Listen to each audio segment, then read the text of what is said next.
थानेसर नगर परिषद के अंतर्गत आने वाले वार्डों की वार्डबंदी को लेकर तथा वोटर सूचियों की खामियों को लेकर आज कई पूर्व पार्षद, निवर्तमान पार्षद व पार्षद उम्मीदवार अधिवक्ता जवाहर गोयल के साथ उपायुक्त से मिले और उन्हें विभाग की वेबसाइट पर डाली गई अंतिम वार्डबंदी लिस्ट के अनुसार ही मतदाता सूची को अंतिम रूप देने और अब तक इस संबंध में जारी की गई अधिसूचनाओं की तारीखों को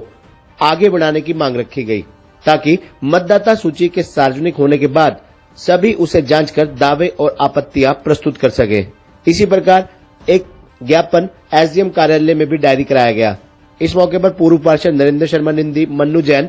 नरेंद्र चौहान, ओम प्रकाश ओपी, गोपाल गौड़, सुनील सैनी मौजूद रहे। जी गोयल साहब, आज यहाँ पहुंचे हैं उपायुक्त कार्यालय में, किस विषय को लेकर पहुंचे हैं और क्या बात हुई है? जैसा कि थानेसर नगर वासियों को सबको पता है कि 6/9/2022 को हरियाणा सरकार के द्वारा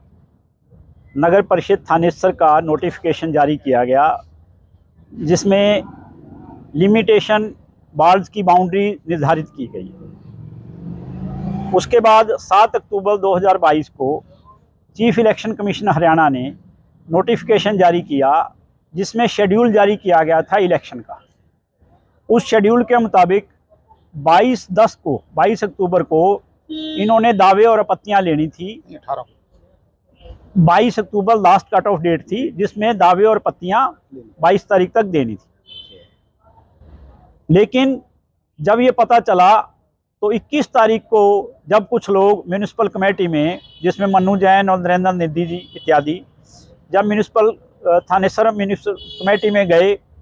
तो वहाँ इन्होंने देखा कि कोई वोटर लिस्टें जो हैं वो तैयार नहीं थी,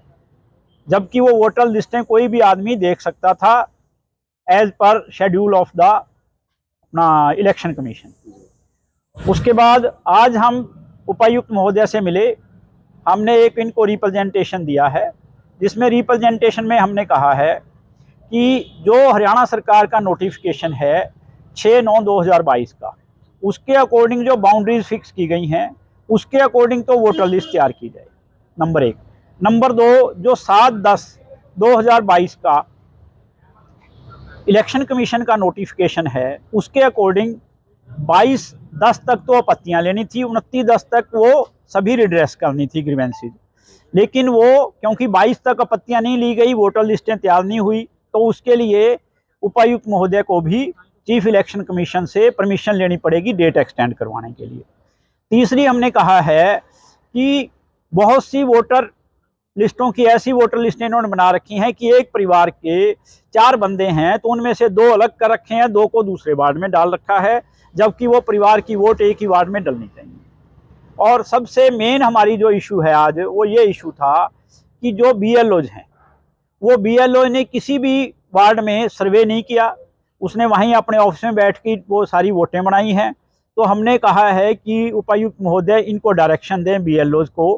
कि वो घर घर जाके प्रॉपर जो है हर वोटर लिस्ट, हर वोटर का वोट चेक करके और जिस वार्ड में उसका उपयुक्त वोट बनना चाहिए उसके बारे में हमने आज उपायुक्त महोदय को ज्ञापन दिया है। और उपायुक्त महोदय ने हमें आश्वासन दिया है कि मैं बिल्कुल फेयर एंड इम्पार्शियल होके ये काम करवाऊंगा और 2 तारीख तक उम्मीद है कि ये वोटर लिस्टें तैयार हो जाएंगी।